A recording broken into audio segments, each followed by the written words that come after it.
Assalamu alaikum everyone. This is Zilehuma, your English instructor from tutoria.pk. I hope you all are doing great. Today we are going to discuss chapter number 13, which is God be praised. This story is written by Ahmad Nadeem Kasmi. He was born in Ang, Punjab on 20th November 1960. He was a Pakistani poet, journalist, literary critic, dramatist and short story author.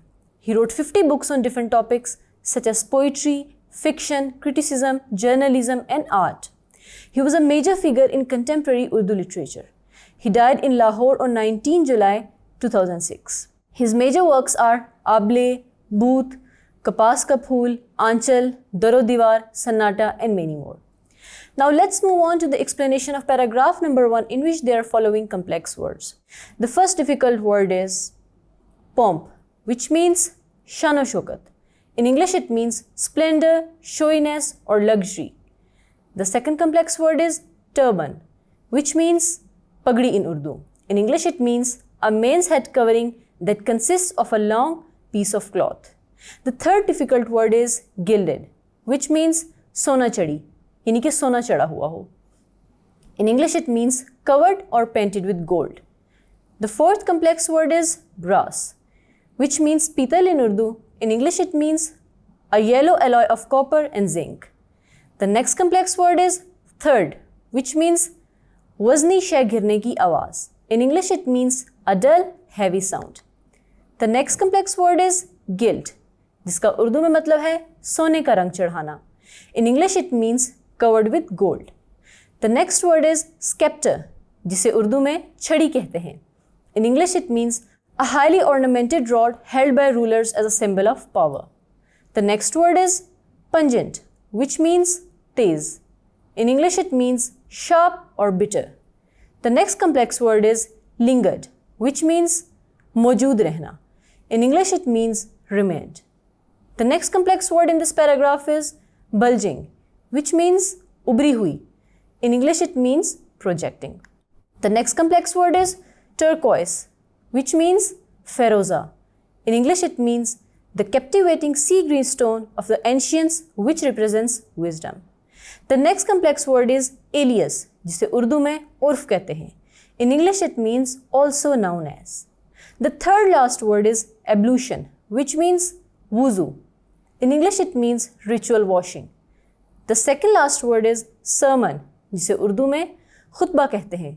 In English, it means address, oration or lecture. And the last complex word in the paragraph number 1 is devotee, जिसका मतलब पैरोकार है. In English, it means followers. Now let's move on to the explanation. So in the first paragraph, writer basically introduces the story. He also introduces the first major character, who is Maulvi Abul Barkat, जिसे उर्फ अबुल भी कहा जाता है. So writer first of all describes his physical appearance, which was before his marriage, and then he discusses physical appearance after marriage as well. Writer says that Maulvi Abul Barkat lived a very comfortable life. बल्कि उन्होंने बहुत ही अयाशी में ज़िंदगी गुजारी. उनके sir पे एक पगड़ी हुआ करती थी जिसे मशदी लुंगी कहा जाता है, क्योंकि वो पगड़ी बेसिकली ईरान में मशद से ही आई थी, और उस पगड़ी के ऊपर एक टिप बनी होती थी जो कि हमेशा चमकती थी. इसके अलावा हमें उनकी अपीयरेंस के बारे में ये बताया जाता है कि मौलवी अबुल बरकत के हाथ में एक छड़ी होती थी जिसके ऊपर सोना चढ़ाया गया था और पीतल उसके ऊपर लगा होता था, और उनके बालों में एक तेल लगा होता था जिसकी बहुत ही ज़्यादा महक होती थी, और जब भी वो अपने गांव की गलियों से गुजरते तो हर किसी को उसकी खुशबू आती. और उनके बारे में हमें ये भी बताया जाता है कि उनकी बहुत ही उभरी हुई आँखें होती थी, और उन्होंने अपनी उंगलियों पे अंगूठियाँ पहनी होती थी, और वो अंगूठियाँ चांदी की थी जिनके ऊपर फ़िरोज़े का पत्थर लगा होता था, और वो अंगूठियाँ वो जब 5 वक्त वज़ू करते थे तभी उतारते थे, इसके अलावा वो कभी भी नहीं उतारते थे. लेकिन जब वो उन्हें वापस पहनते तो वो एग्जैक्ट उसी ऑर्डर में पहनते जिसमें वो पहले होती थी.